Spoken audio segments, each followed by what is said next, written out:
The presenting sponsor of Moon Tower Soccer is FVF Law. To find out what makes FVF a different kind of injury law firm, you can visit fvf.law. Hello, friends, and thanks for listening to Moon Tower Soccer. This week, Austin wins silverware while simultaneously losing to the worst team in the Western Conference. Austin FC 2 move on to the next round of the MLS Next Pro playoffs.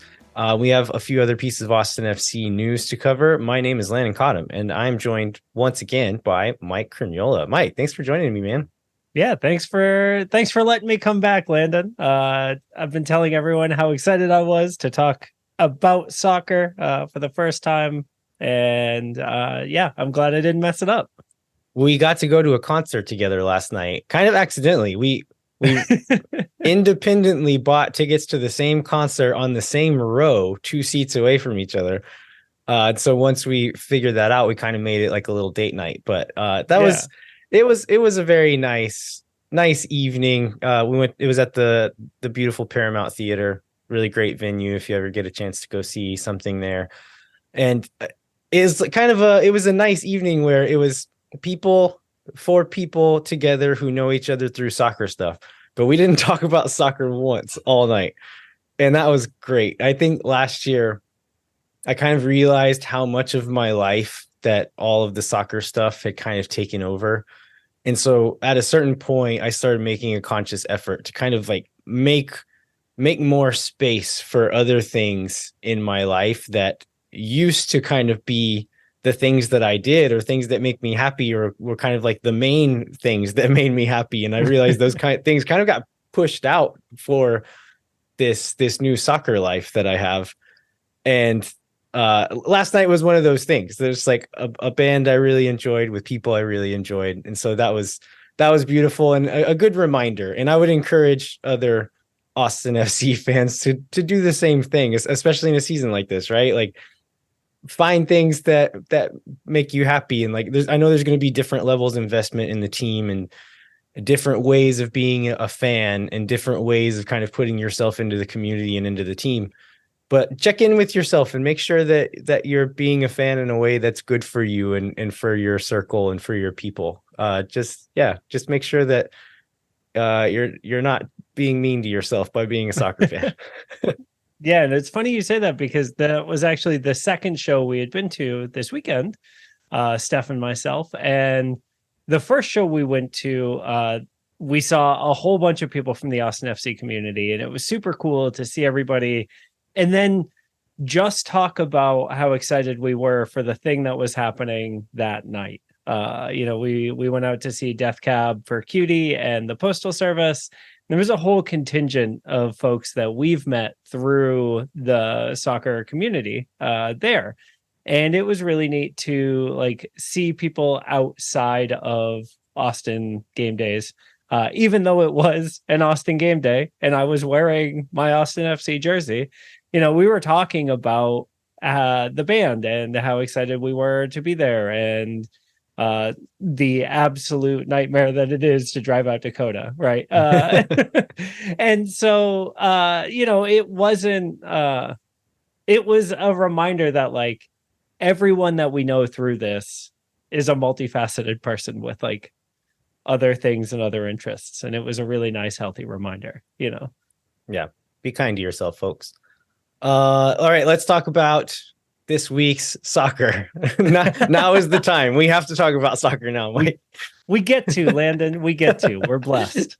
So we're going to kind of shake up the order this time. I know like some of these games, there's not as much to talk about. There's not as many stakes, but also more stakes at the same time. So we're going to kind of mess with the format of the show. We're going to start with the Colorado game. We'll talk a little bit about some thoughts, some more like macro thoughts that the Colorado game brings up.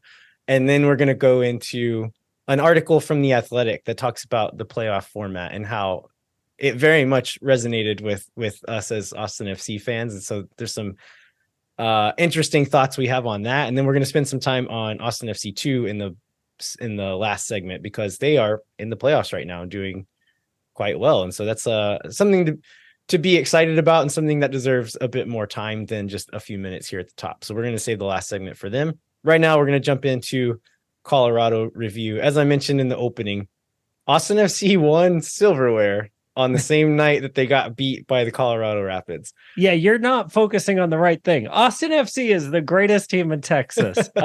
We won Copa Tejas and we deserved it, and there should be no questions asked. Landon, I know you had a take on Copa Tejas, and I just want to know if you might want to clarify for everyone what that take has always been. Yeah, what we've always said every time we've talked about Copa Tejas on the show is that it's the most important competition in America, really, in North America. And it's the only thing I've ever cared about. And so I don't care if we make the playoffs or not. Like, we won Copa Tejas fair and square, no doubts. Through our own merits. No weird rules leading to this at all. We picked ourselves up by our bootstraps and grabbed that trophy, baby, just because we deserved it and we wanted it the most. Kick Texas in the butt with those boots. That's right. Yeah, I mean, it feels a little hollow, doesn't it? Nope. Dude, honestly, here's the deal. Like, to me, the baseline for a successful Austin FC season is, did they play 34 matches? Did we win Copa Tejas? Everything else after that is gravy. And Fair enough. For me, and this is legitimately something that I have always said. Ever since Copa Tejas came out, that is literally the only thing that I have cared about. Everything else above that is stuff to strive for. But those are the two things that should be a given every single year. I don't care how we win it. I don't care what the rules are. I don't care how fun. I don't care that we lost twice to both of those teams and only beat both of those teams once. We did it the best, and we deserve this trophy. I know a friend of the show, Chris Wellhausen, has said the same thing. Like, Copa Tejas is his first priority. And so I'd be curious to check in with him and see if he still feels the same this year. Austin FC, after that result came through. So it ended up a 0-0 draw between Houston and Dallas, led to us winning Copa Tejas the night that we lost to Colorado. Yeah, Austin because FC, they didn't want it. Neither of those teams wanted it bad enough to go out and get one freaking goal. So Austin FC's Twitter account posts that the Kevin James King of Queens meme with where he's standing in the kitchen with his hands in his pockets and that stupid grin on his face. And I know this rubbed a lot of Austin fans the wrong way because of the context that it was in, but I thought this tweet was so funny. Yeah, I love this tweet. I think it's the perfect, like, I was describing it beforehand as feeling like wish.com gym face from The Office, where you're like, everyone knows, and you're acknowledging that and you're like,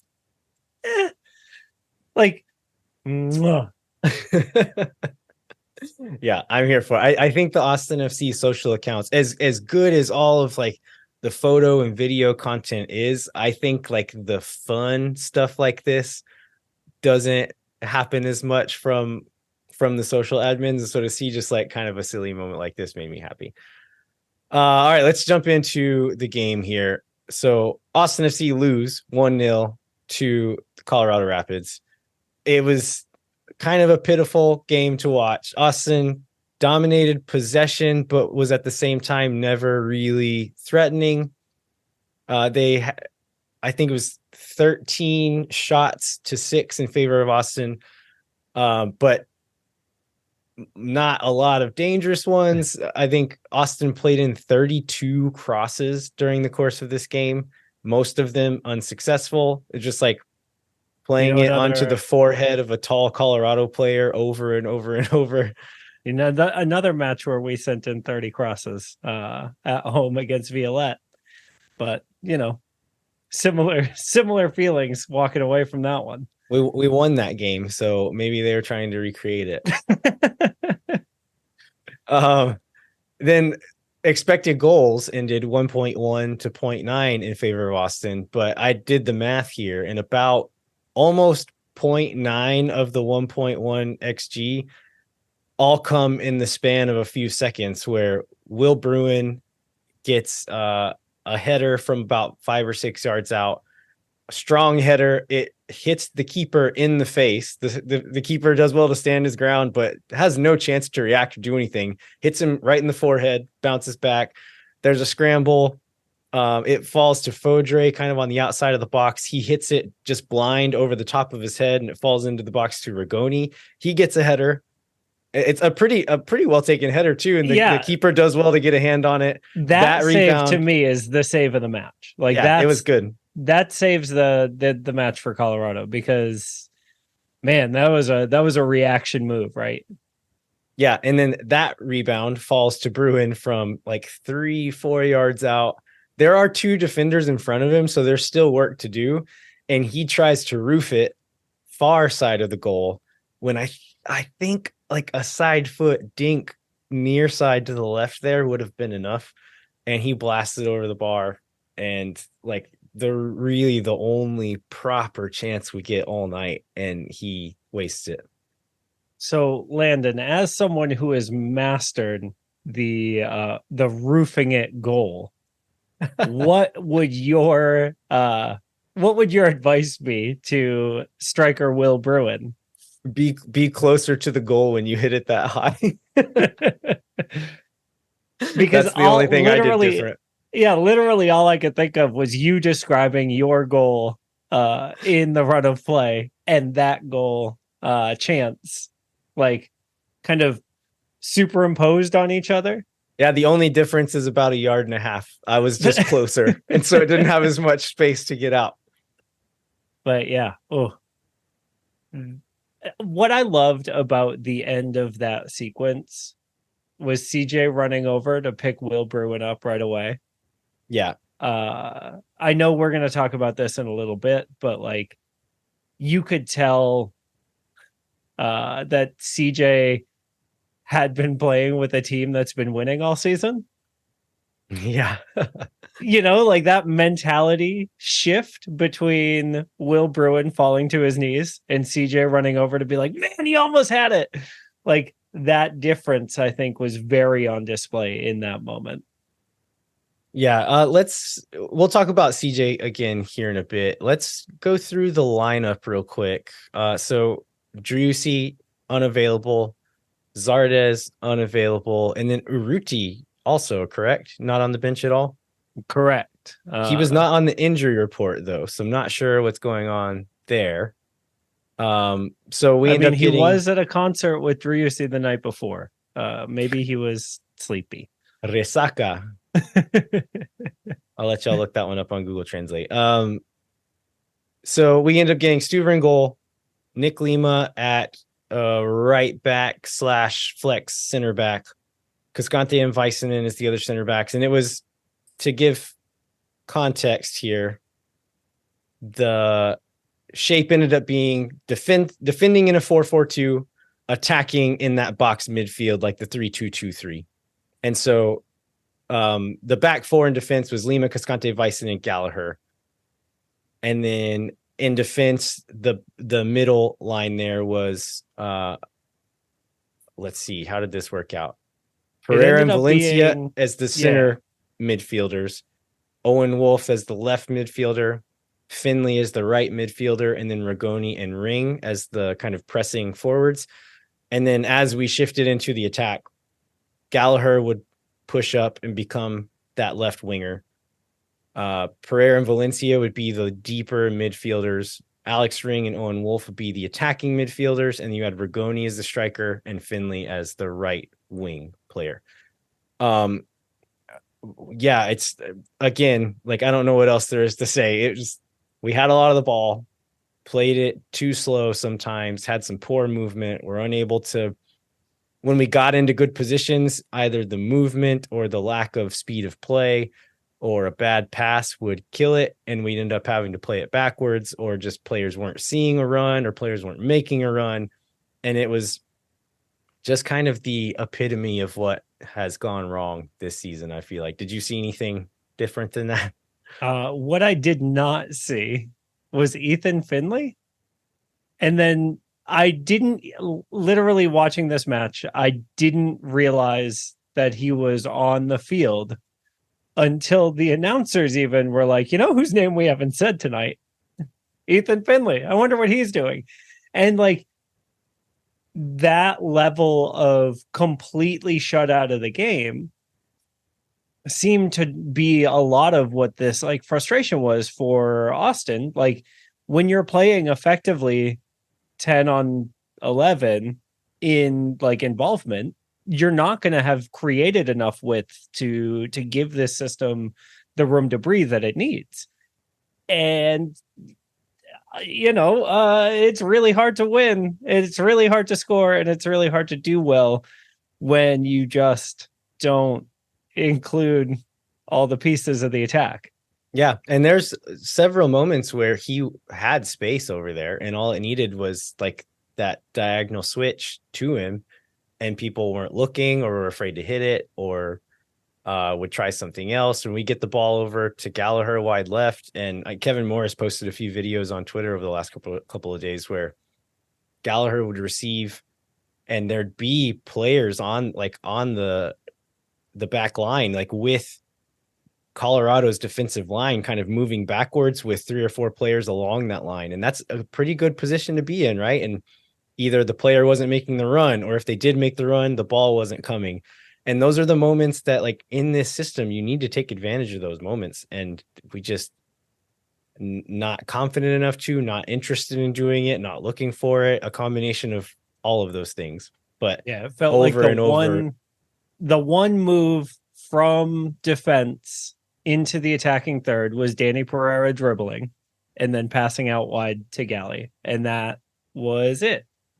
And anything else that happened, like, was as a result of that play breaking down and then the ball bouncing awkwardly off Colorado. And then all of a sudden, Alex Ring would find himself with the ball and like it would get recycled. Yeah. Let's talk about Colorado's goal, the only goal of the game, real quick. So this is from Maxu. They're big. I think he's Danish, maybe the center back. Gigantic. I didn't realize how big he was. And I know we've seen him play, and just watching him body John Gallagher on this goal really reminded me of how enormous he is. Yeah. So it's a corner. Gallagher is marking him on the far post on this corner.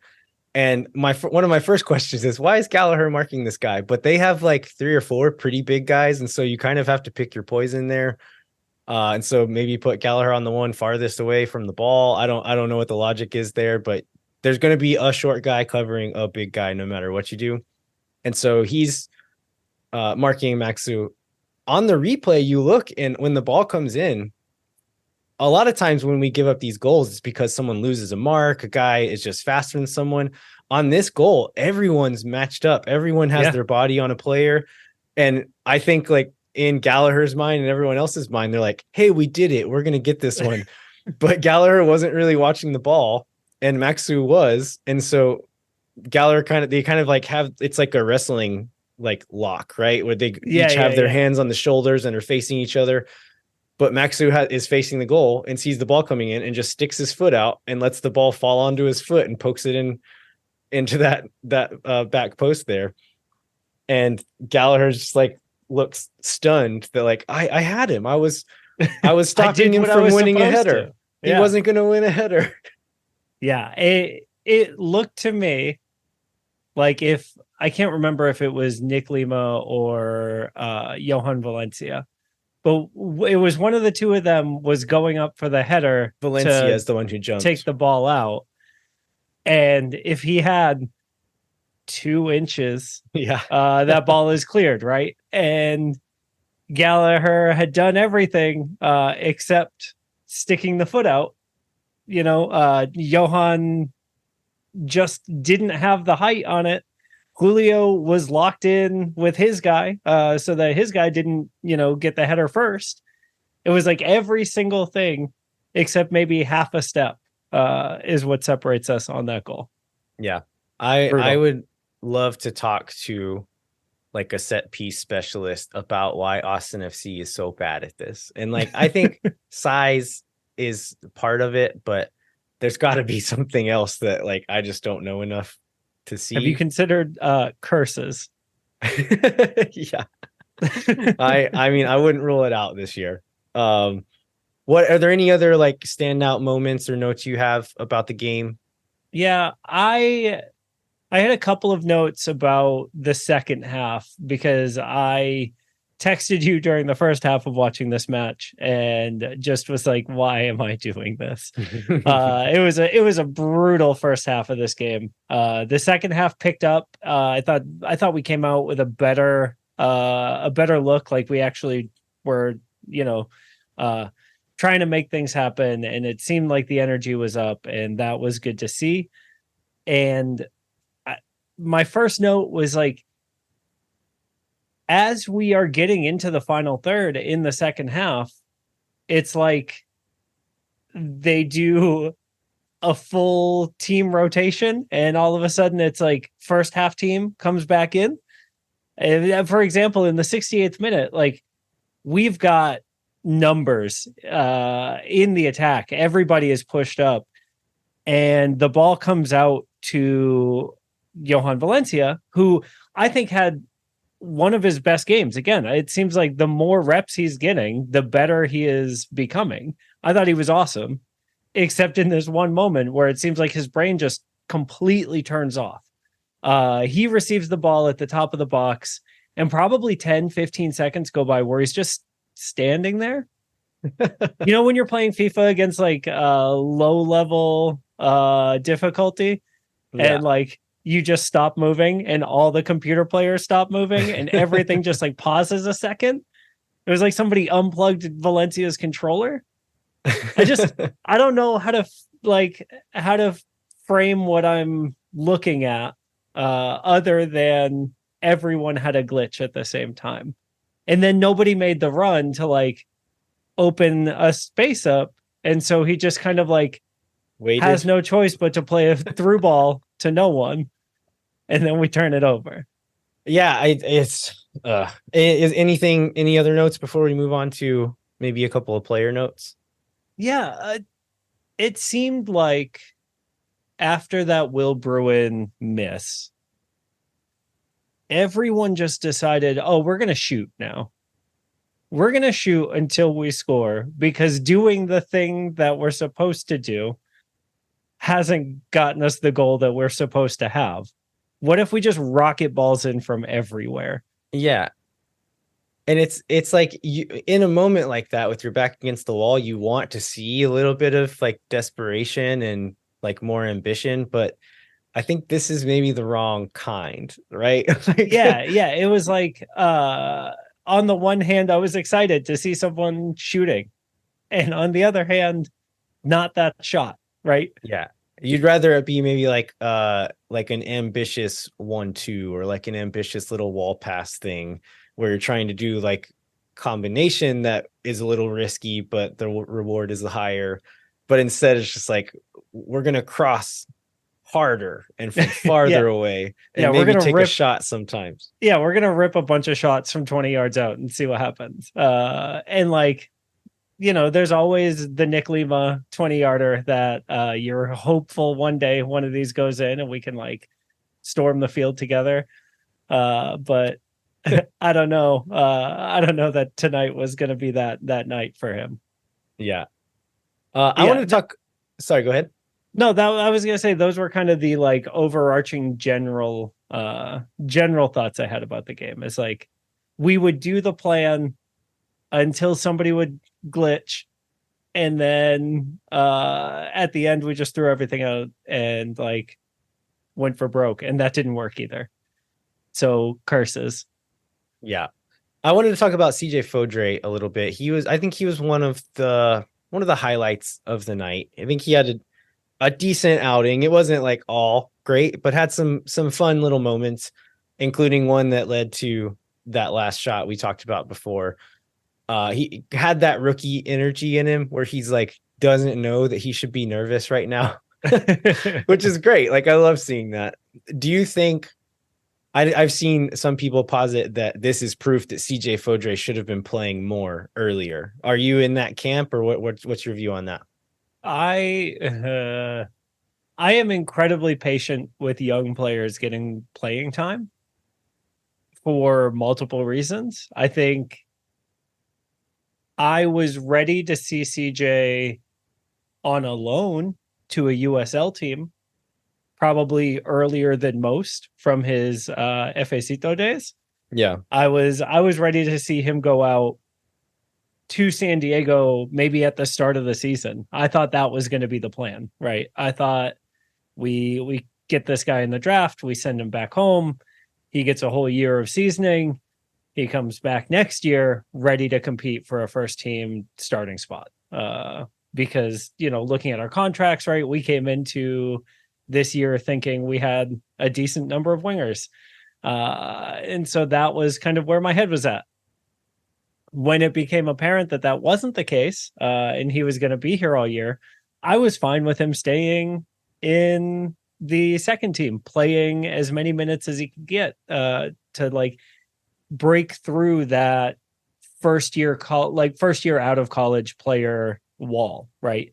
We saw it with Danny. We saw it to a lesser extent this year with Kip with like injury, where these college players aren't used to playing the amount of games that they have to as a pro. Yeah. And so I have been really patient with CJ's first year with us. I have not been in the we need to play him right away camp, but I have been in the we could use him now that he's here camp. Yeah, I don't. Yeah, I like that against Colorado was encouraging because we hadn't really seen an extended amount of minutes of him playing against MLS competition. Granted, it was like lower level MLS competition, but he looked like he didn't look so far below the level that he can't do it. And so I still don't believe that, like, had we been playing CJ more for the last 5 or 6 games, that we would have won more of them. I still think the problems are bigger than one player getting a few minutes. But it is encouraging, and it lets us know that he can do it. And like, if nothing else, he does have a profile that's much different than anyone else on the first team. So like fast, aggressive, direct winger. He's also got size. You can use him as a target and kind of play longer balls to him. He strikes the ball really well. Like hits good crosses, hits good shots. And so that all is encouraging, and I'm excited to see if he can get some more minutes. But I still kind of fall in the same camp as you, where I'm not going to get too excited about a player so young that we've still seen so little of, but encouraging nonetheless. Yeah, I wonder, is the camp who's like, why hasn't CJ played more? Is that a camp of people who think the season has been done for far more games than I have?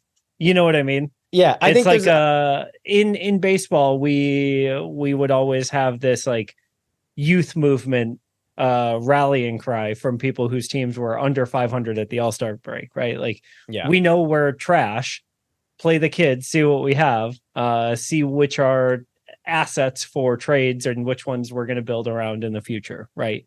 I think that might be more of the CJ crowd, is like, this is a lost season. Let's have him taking up minutes to see what his potential is. I think there's some of that, but there's also a crowd that's like, we've tried everything else, so we might as well. Which I see the point of the camp you described. I very much disagree with the second camp that I mentioned, where it's like, well, we've tried everything else, so we might as well. It's like, no, that's not, like, just trying something different doesn't mean it's good. There's like a large enough body of knowledge to know that if the first team players aren't good, and you take players from a lower level of soccer and throw them in, just like, there's some people just like any Austin FC 2 player, just let them play. It was like, there's a reason they're playing in MLS Next Pro and not MLS. Like, a lot of these guys played for other teams and couldn't hack it there either. And so I very much disagree with that camp, but I see the point of the camp you described, where it's like, hey, it doesn't matter anymore. Let's just let's let the kids play, let them get a taste of it, see what we have, see who's worth developing more. I will counter your distaste for the second hypothetical camp of people with the documentary D2, The Mighty Ducks 2, where a bunch of poor kids from Minneapolis go on to win Junior Worlds, Landon. It's a very famous Disney documentary. You may have heard of it. And Mike. The central crux of this is that, like, those kids just hadn't had a chance to prove it yet. And so maybe that's that, Yeah.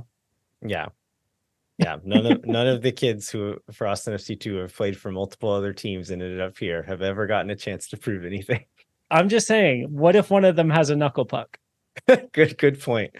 Where are our Bash brothers?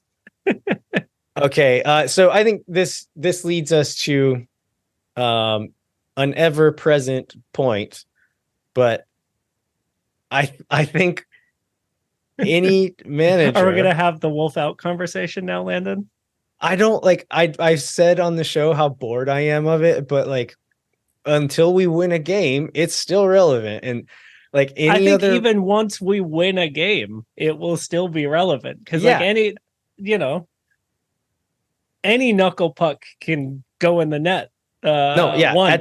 At this point it's relevant no matter what happens, but there was a stretch 5 or 7 games ago where it maybe wouldn't have been.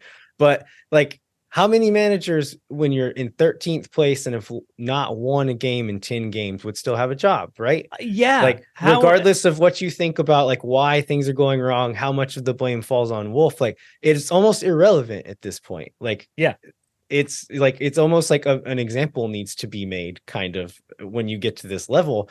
And Kevin Morris tweeted something the other day that I thought was a really good point, that like Rodolfo Borrell came in saying that like, yeah, part of the reason I came here was because of Josh Wolff and the style of play that he's building in Austin FC.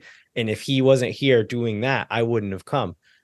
And there's part of a recent Athletic article, Felipe Cardenas mentions that, saying like, he talked a big game, but like we're gonna find out here in a few games or at the end of the season, like, does he still believe that? And Kevin Morris's tweet said, if Rodo keeps Wolff at this point, then he is really on the side of, quote, damn, Claudio effed you over, man. Very few managers would survive a season like this. And so, yeah, I mean, I think that's really where it falls at this point, is if Josh Wolff makes it to the end of the season and then makes it to next season, Rodolfo Borrell really believes in what he's capable of as a coach and really believes that Claudio Reyna did a terrible job building a roster. Yeah, it's almost unfathomable to me that will happen. Like conceptually, I will never have like seen something like that happen before.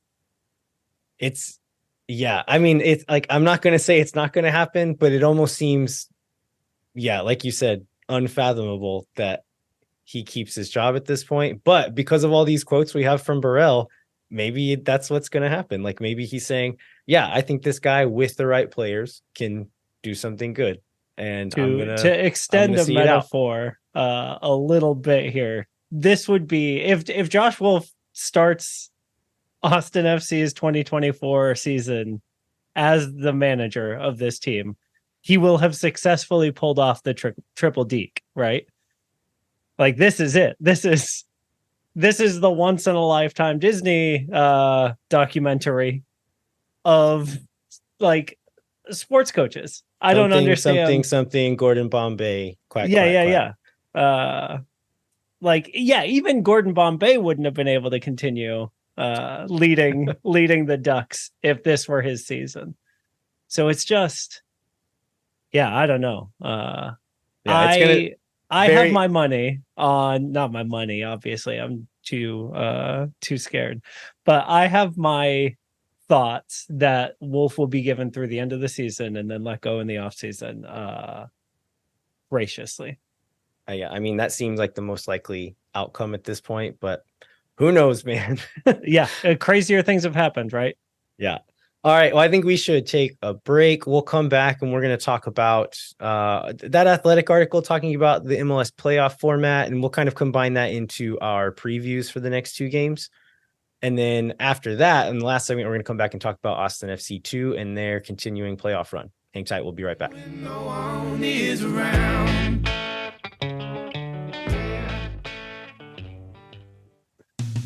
Moontower Soccer is brought to you by our friends at FBF Law, the official injury lawyers of Austin FC. FBF is a different kind of personal injury law firm dedicated to community, transparency, and client education. You can go to FBF.law to find out what makes FBF a different kind of injury law firm and why understanding your legal options can dramatically change the outcome of a case. Once again, that's FBF.law. Landon, do you think if I ask in official Moontower ad copy if Steph and I can get a Dogs of FBF Law calendar, it'll happen? Maybe. It's a good shot. I have some emails I can pass you that could maybe be more effective in getting that. I'm just, I just love dogs so much. And I love that they put this little secret calendar out, and I'm always so jealous of y'all. It's part of y'all's brand, too. Right. I've got the dog calendar on my wall here. Oh. Look at this. Look at September. Show me October. This is Leopold on September. And we've got Simba on October wearing a little bandana there. Simba's amazing. I would fight anyone for Simba. Amplify Credit Union is a member-owned financial cooperative that served the needs of Central Texans for over 5 decades. Amplify's team lives and works in the community, making them the experts on how members can achieve their financial goals. What makes Amplify different? No bank fees. Amplify is the first federal institution in Texas to put an end to bank fees. In 2022, Americans paid almost $8 billion in overdraft fees alone. Millennials pay an average of $336 a year in bank fees, which works out to 6 Austin FC game tickets per person per year. You'll pay none of those bank fees with Amplify Credit Union. Or 6 lawn seats at the Postal Service concert, from what you told me. That's true. Amplify membership is open to any Texas resident. Learn to trust your bank again at Amplify Credit Union. To learn more, go to www.goamplify.com/moontower. And what can they find there, Mike? Yeah, we're offering free parking at their Esperanza branch, minutes away from the stadium, for any Moontower listener. Visit the website and provide your email address and details about your car for free parking. You'll need to RSVP so that Amplify's facilities team knows not to tow your car.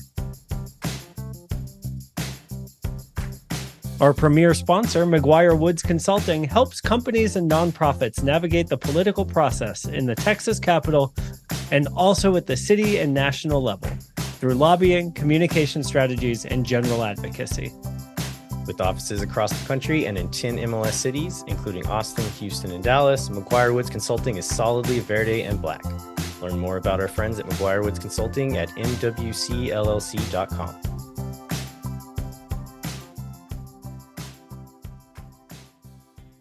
All right, we are back. We are going to preview Austin FC's last 2 home games of the season. But before we jump into that, I wanted to bring up this athletic article. This is by Paul Tenorio and other members of the athletic soccer staff. But the portion I'm going to focus on, I think, was mostly written by Paul Tenorio.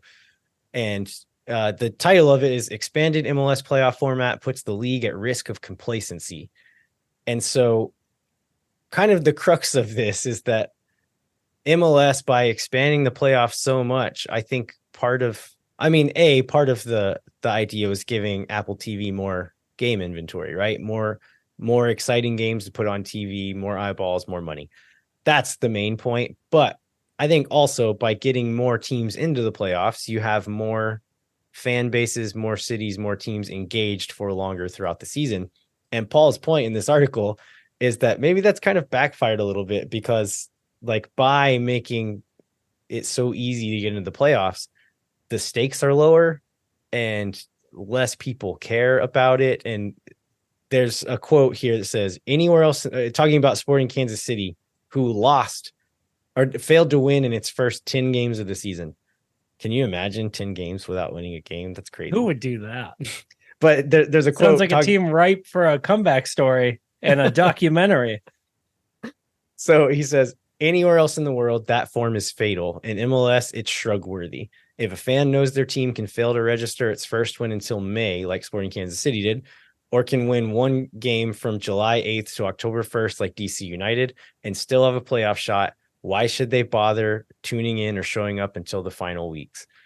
And it's a very good question. And another part of the article, he poses the question, if you went to fans of teams fighting for the 8th and 9th playoff spots, I wonder how many of them would want their teams to sneak into the playoffs rather than face the consequences of poor seasons. And I feel like this line is very apt for Austin FC fans at this moment. I imagine there are some fans, not imagine, I know there are some fans who would almost rather us miss the playoffs as kind of a punishment. I don't necessarily fall into that camp, but I think I do fall into the camp of like, I don't really care if we make the playoffs because I don't believe that we could actually do anything once we got there. Yeah, I'm a big proponent of spots 8 and 9 are not making the playoffs. Only the team that wins and gets to play in the best of 3 series is a playoff team. That's semantics, though. Your season isn't over if you're in 9th place. Yeah, but playoffs haven't started until you're playing that series. Is the way my brain works, right? And so, like, which goes to show you just how diluted the goals are, right? If someone who is unabashedly as homery as they come, and like I am, and I still can't be excited about finishing 8th or 9th, I think that's a statement to Paul's point in the article of like, who is this for other than Apple and MLS ownership, right? And when you look at the Eastern Conference, the 8 and 9 slots right now are held by New York and Montreal, New York City FC and Montreal, and neither of those teams has a winning record. Both of those teams are under 500 on the year. If we somehow win out and make it into the 9th spot in the playoffs in the Western Conference, we will have done so without a winning record this year. Yeah. And so, like, it's a problem that we make fun of other sports leagues for having, where these terrible teams will sneak into the playoffs and then get demolished in the first round. And it hasn't always felt like that for MLS. It's felt like, oh, the 7 seed could conceivably beat the 2 seed. And like, that sometimes could happen. Yeah. Last year was the first year that 2 1 seeds met in the final in forever or whatever. Like, it's super duper rare for that to happen. And I think what this ends up doing is codifying that a little bit more, that like, yeah, you made this extra 1 game, or you made this extra 3 games or 4 games, or however deep you run in that first round, but you were still a garbage team that didn't deserve to be there. Yeah. And another point that Paul makes in the article is that like front offices will use that to say like, this was a satisfactory season, to say like, yeah, okay, we're made 9th place, we made it to the playoffs, or even if you win that game and lose the next one, to say like, that's good enough. That's my biggest worry. And that was my biggest worry when this playoff structure was announced, that like they would use this for complacency's sake, to be like, we gave you a playoff team, what more do you want? And it's like, well, a good team. Yeah. because not everyone in the playoffs is good. And right. Yeah. All right. So we are technically still in the playoff hunt. We are 6 points out of 9th place, where FC Dallas still holds that last spot in the door. And so, I mean, it is still possible for us to sneak into that 9th spot. Does it feel likely? No, it doesn't at all, because we're playing. Let's jump into the previews here. We're playing DC United on Wednesday, 7:30 p.m. here in Austin. DC has 1 win in their last 10, but they have a few more draws than Austin does. They're sitting in 10th place. but only 2 more games. So they've played more games than most at this point. Christian Benteke, a name a lot of fans will know, even if you're new to MLS, has scored 14 goals for them, including 4 in their last 2 games. They have a couple of young players that have come on here late in the season in Teddy Pietro and then Pirani, I can't remember his first name, that are not super consistent, but have been exciting in moments this season. This team is not that good, have been poor in the last little stretch of games, but they're motivated. They do have a pretty solid chance of sneaking into those last spots. And so also they've got a giant striker who's really dangerous in the box, which is a thing that doesn't bode well for Austin. Yeah. Do you know anything about the culture at DC right now around the spectacle that is Wayne Rooney, the coach? Is there any sort of insight into that other than, he's Wayne Rooney, the character, and there's a lot of press around him all the time? Like, are the players motivated to play for him, or? I haven't heard much about it, which is maybe a good thing for them. Yeah. I don't know. Like it may be a case of me not paying as much attention to the Eastern Conference, but I feel like it's been kind of quiet as far as like what that looks like recently, which is maybe a good thing. I don't know. Yeah, I also hadn't heard anything, and so I was wondering if that was like my little bubble, not including Wayne Rooney in it. But it seems like there's like uncertainty about his future at the club, and so not enough to drive a whole lot of dysfunction and turmoil coming into Austin, but at least an open question for him. Yeah, so Austin has 3 games left here. DC this Wednesday, LAFC on Saturday, then there's a 2-week break and we play San Jose on the last day of the season. This DC one is the most winnable game, right? Like to have a lower table team from the East coming to town playing at Q2, like this is, if you're going to win one, I like we probably need to win more than one to make we definitely need to win more than one to make the playoffs. Like this is the one. Like if we don't win this one, like I still don't know that we're mathematically eliminated, but like it's just adding nails to the coffin. It's not the last one, but there's several there already. Yeah. Do you think Phil calls this the last least most must win in his Verde all day? Yeah, that sounds like a Phil line. Let's move forward a few days to LAFC. So they're coming to town on Saturday. That one's also at 7:30. They have 1 win in their last 8, and so also in pretty poor form. But like looking at their roster, we know they have the talent to beat anybody on the night. And so I was kind of hoping that by the time this game came around that they would be comfortably in second place, but not able to catch St. Louis. And so not really anything to play for. Not the case at this point. They are in 4th place, only a point above 5th place. And so they're fighting to keep their home field advantage in the playoffs at this point. And so they should be motivated as well with 3 games to go. They can't really afford to lose multiple in this stretch, or someone could very easily surpass them and take that home field advantage away from them.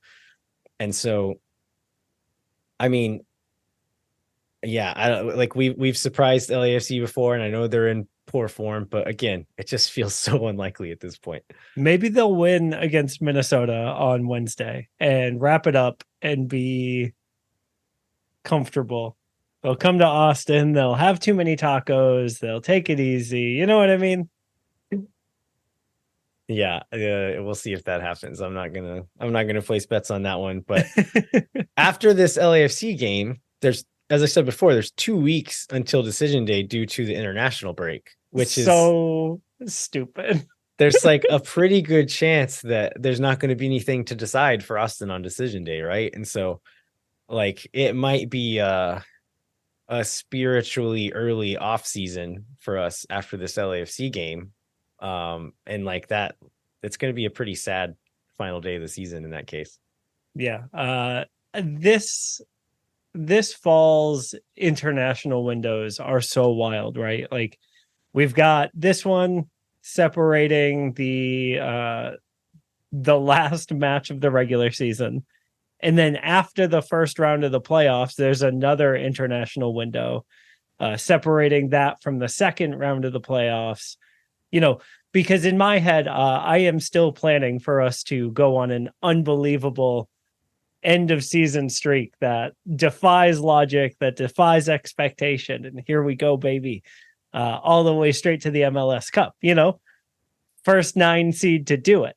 And so I have been looking at kind of the way the schedule has shaken out, and the end of this year is crazy. Yeah. I mean, decision day is often crazy, but I don't know. I don't feel like it's going to be too crazy for Austin fans, but maybe I'm wrong. I'm going to be in San Jose for that match. Are you really? Decision day. Yeah. I didn't know that. Yeah, there was a Southwest sale. The tickets were 50% off, and it made my trip to Vegas the next day cheaper to go to San Jose first. All right. And so Austin to San Jose to Vegas for planes was cheaper than Austin to Vegas. And so I said, well, I guess I'm going to watch the end of the season in San Jose. I guess if Austin has nothing to play for, you can just go and have a nice day out at the field. I mean, either way, it's going to be a nice day. I get to watch the boys. I get to watch the team I've spent so much time rooting for. So I'm going pure vibes. I love your attitude, Mike. All right, let's take another break, and then we'll come back and talk about Austin FC 2, the only light left in our lives. Moon Tower Soccer is brought to you by Covert Ford. The Coverts have been meeting the needs of local car buyers for 114 years because of their service, financial expertise, and support after the sale. In addition to supporting car buyers, Covert's an important part of the soccer community and the official automotive partner of Austin FC. Right now, you can unlock huge savings with up to $13,486 off the 2023 Ford F-150 XLT at Covert Ford Lincoln. Discover the epitome of strength and elegance with the 2023 Ford F-150 XLT. Don't just meet standards, Landon. Exceed them. And exceed them with a truck that's built for champions like you. Disclaimer, SK number 2230514. Offers valid only with approved credit through Ford Credit. Not everyone will qualify for factory pricing. Manufacturer rebate is restricted to Texas residents. Any customer not meeting the residency restriction will receive a dealer discount in the same amount as the factory rebate. Offers valid only for specific stock number while supplies last. See your dealer for details. If you're in the market for a new or used vehicle, be sure to check out covertford.com. Moon Tower Soccer is brought to you by Sage Wilson Realty. Thanks to Sage Wilson Realty, we'll be giving away 2 tickets to an upcoming match, so fill out the form in the show notes to enter for your chance to win. Again, this is made possible by Sage Wilson Realty. If you or someone you know are in need of Sage real estate advice in Austin, talk to our friends at Sage Wilson Realty. Be sure to check them out online at sagewilson.com.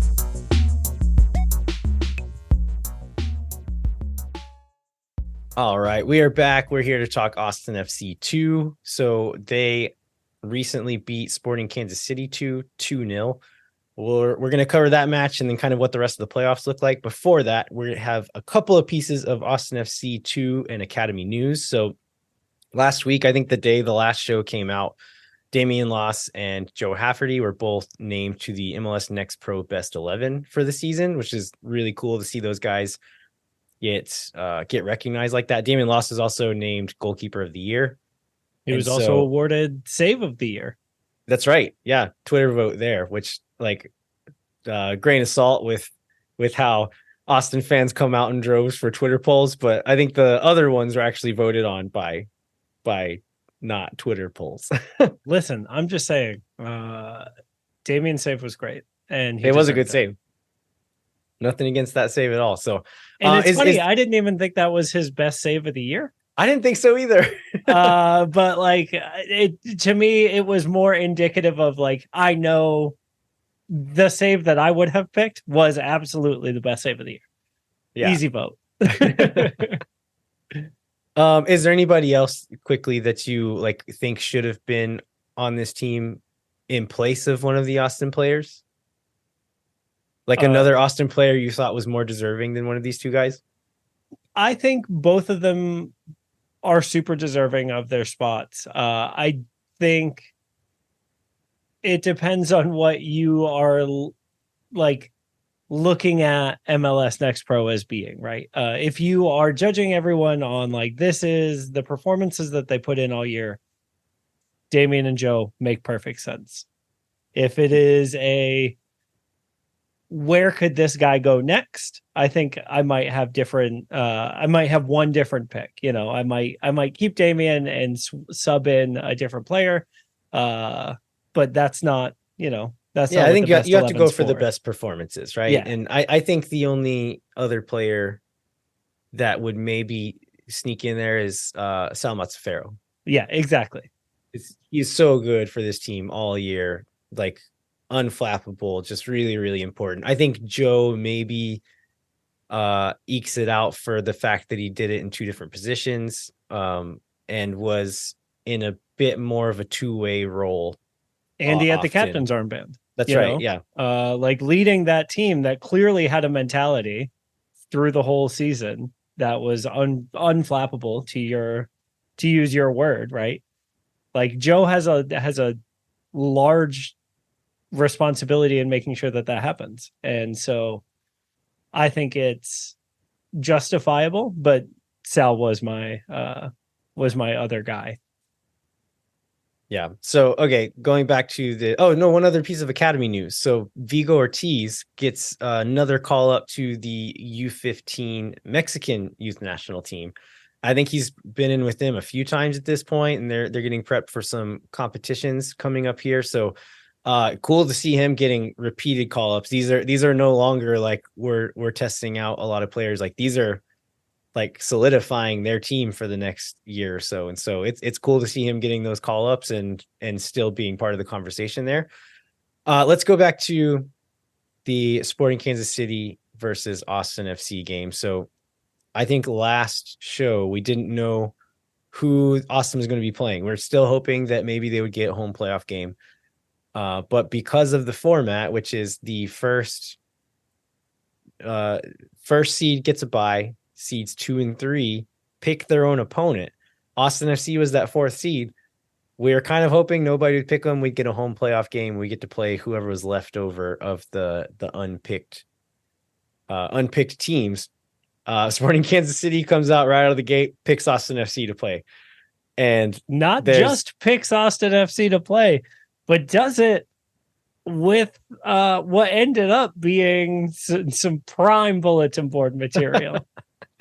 Yeah, so Benny Feilhaber gets quoted, and it got repeated a dozen times throughout the broadcast with saying, "Scared money don't make money," which ended with when Austin FC scored their second goal of this game, all of the players running to the corner and making various money signs with their hands. Yeah, making it rain, like pointing at the coach, like which I said this earlier in the week on Twitter that I think part of the beauty of this choose your own opponent structure is that it's this instant injection of rivalry and pettiness into every game that's happening. Because if you get picked, then you're saying this team doesn't think we can beat them, and you just have that chip on your shoulder. If you're one of the leftovers, then you're like, nobody thought that we were a worthy opponent. We're gonna it's like regardless of what happens, no matter what, like the one team's gonna have a chip on their shoulder, even if there's no history between these teams, there's no like real rivalry. There is now because of what just happened. And this is like a clear portrait of that. And especially because like I know it's like a quotable thing that Benny Feilhaber said, but I didn't read it as like disrespectful to Austin, right? No, not at all. But it did make a, like an immediate impact, clearly. Yeah, even if the scared money don't make money line wasn't disrespectful, picking them was, in a sense, right? To say like you're in a bad run of form, which I like, I don't blame him, because Austin hasn't looked great the last little stretch of the season. So have some players missing, have some players up with the first team. Yeah, let's pick this out of form team who isn't the same creature as they was in at the beginning of the year. But this really was probably the strongest starting 11 that Efecito's put out in like 1 or 2 months, probably due to injuries and national team call-ups and a combination of all of the above. But Charlie Asensio started. He's been out 2 separate times with injuries. David Rodriguez missed like 8 or 10 games or something with injuries, and he was back.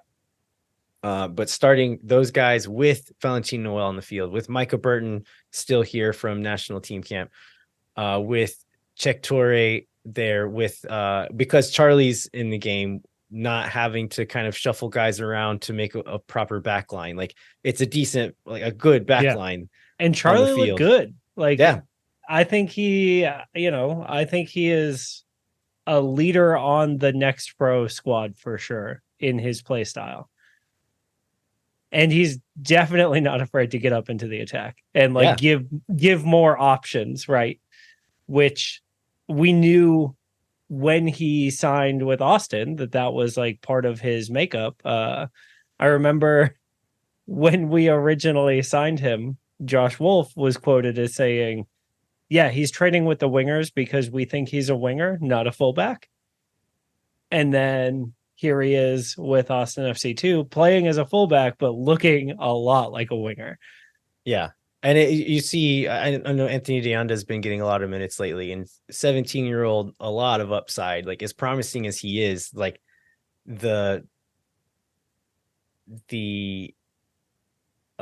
maturity and the experience of a player like Charlie Asensio really shows through in a game like this. And I think we see this later in the game. I'll come back to this point, but about kind of like maturity on the field.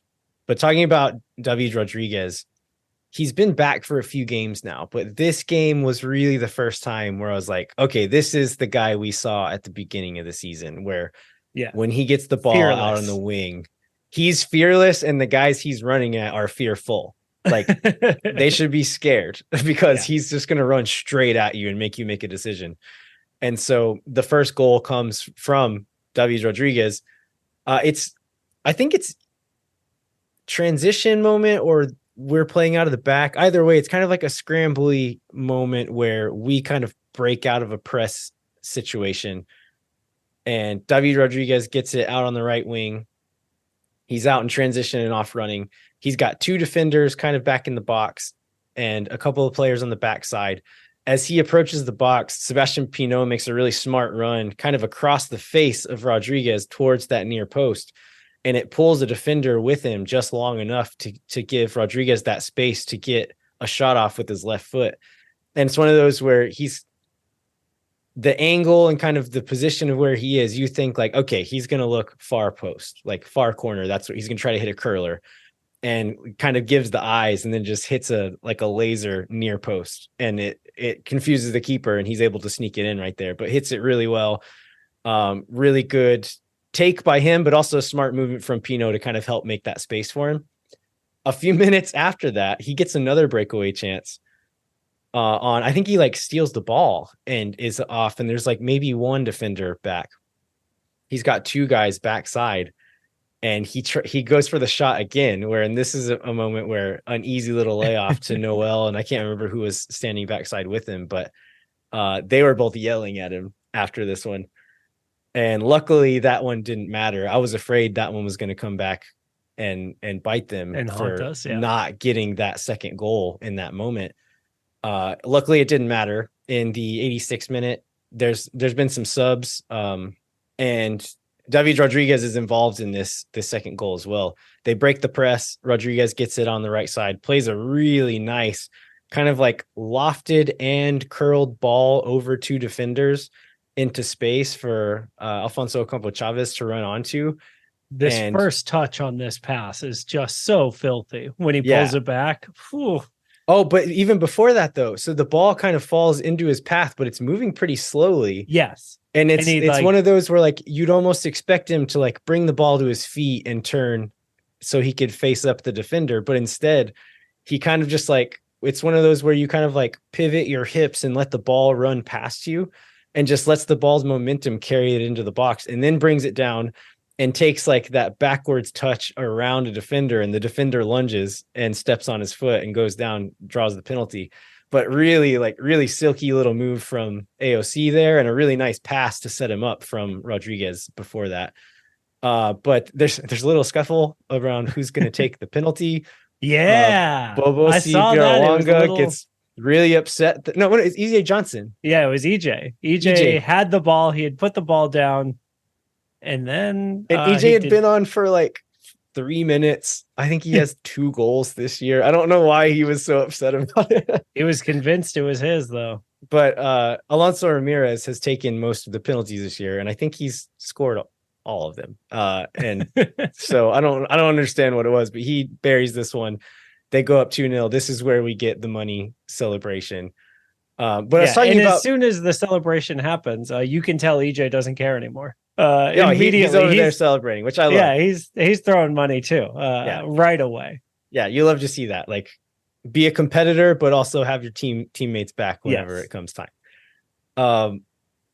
Talking about kind of the maturity on the field, Micah Burton had a decent game, but was making some like kind of silly defensive decisions later in the game. It seemed very FIFA to me, where he's like frustrated and you take it out by using a slide tackle when it's completely unnecessary. And like, so they pulled him out. We're able to get on. I think they put on EJ Johnson there. They pulled Steve Louis-Jean, who is a 19-year-old central midfielder, put on Bobo Sibiarwanga at halftime. And I thought Bobo did a good job of kind of like taking a bit more control of the game. Yeah, settling and it. So there's been so often recently where we were ending the game with like a few teenagers on the field, some guys who haven't played a lot of minutes. And I'm almost curious if that was the decision to start Steve Louis-Jean over Bobo, so you can have some experience to bring on later. Maybe it's something else, but you look at the roster that ended the game, and there's no super young players on the field. And I kind of think that showed like these guys knew how to kind of ride it out a little bit, and they pulled off the guys who were making rash, inexperienced decisions and put on some guys who weren't going to do that. And I think that kind of helped them see this game out in the end. I also think those guys just have like those buckets of energy that you need at the start of a match to match the other team's intensity, right? Something that I think we see a lot in first team matches is it seems like everyone's faster than us a lot of the time. And if you've got these kids with this energy, that can kind of counteract that some, but they might burn out by the half. And then once they're physically at that point, those mental spaces start to be a little bit harder to navigate, right?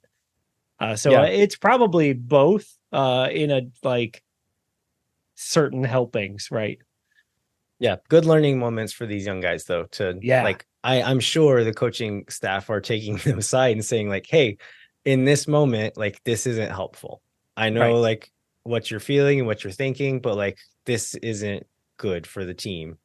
Like, think twice next time. And like, that's what this league is for, right? It's like getting these guys experience in these moments. So what comes next for Austin FC 2? Once again, we're recording this on a Monday night.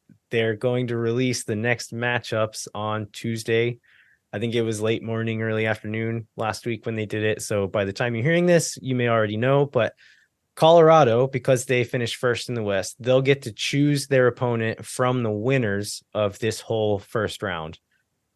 I believe they're not allowed to choose Tacoma Defiance, who were the second seed.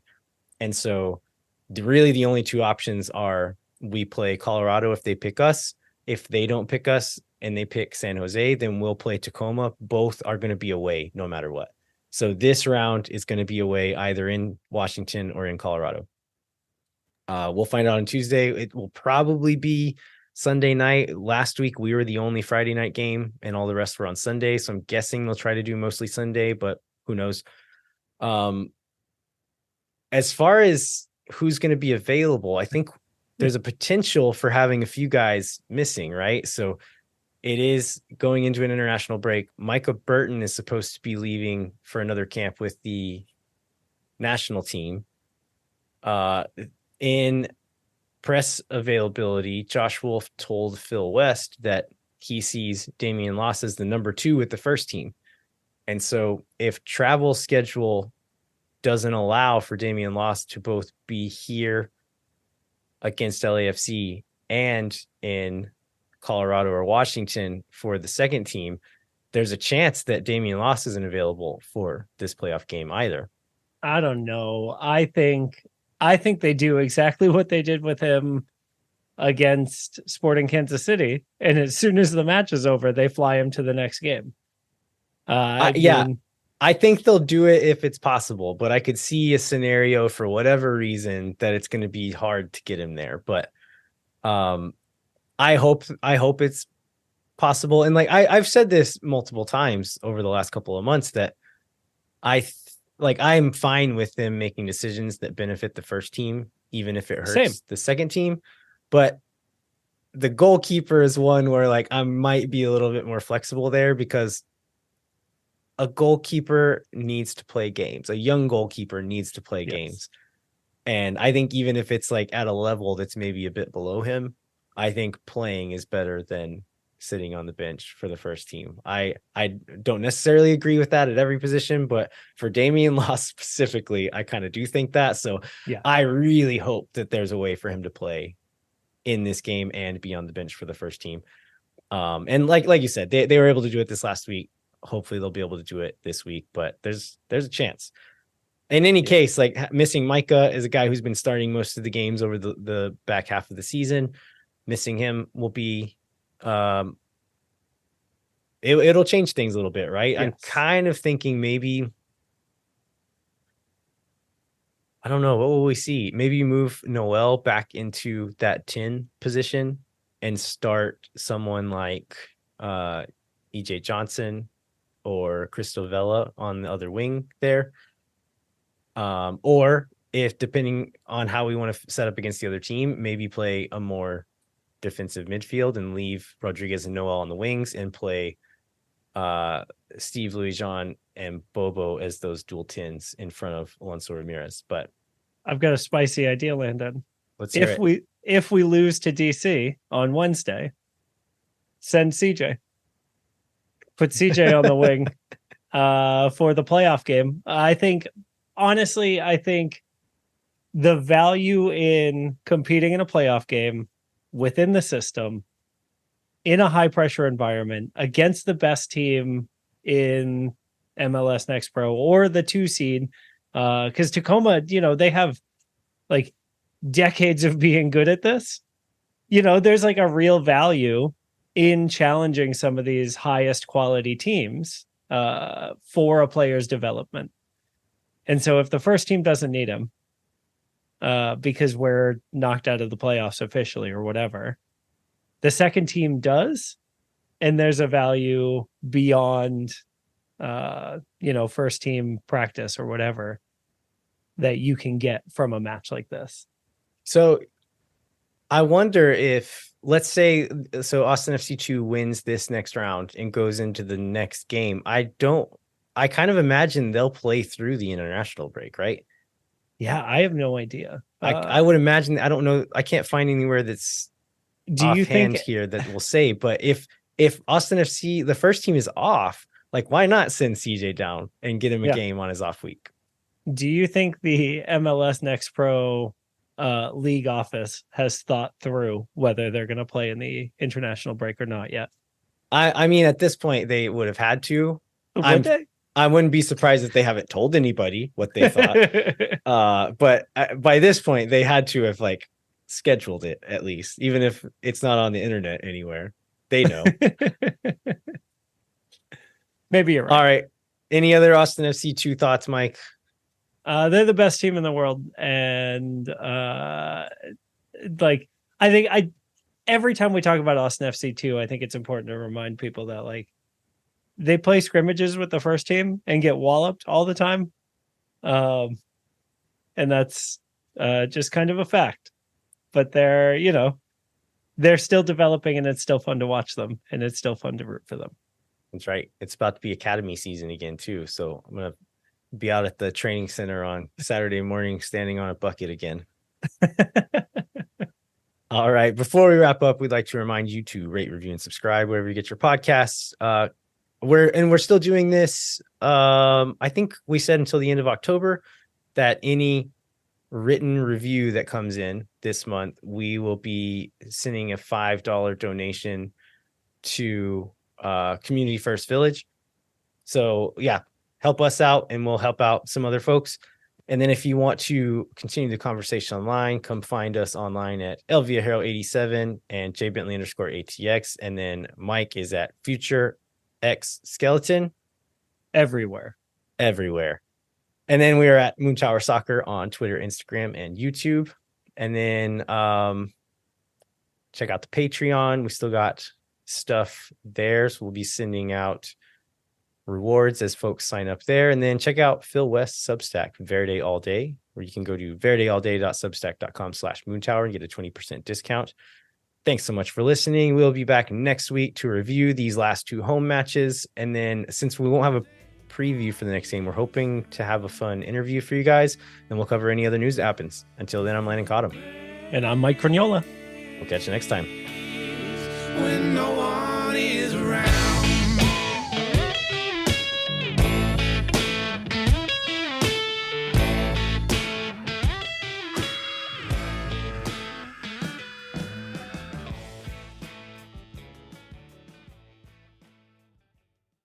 Thank for nothing, see you never. La gente. Oh my God.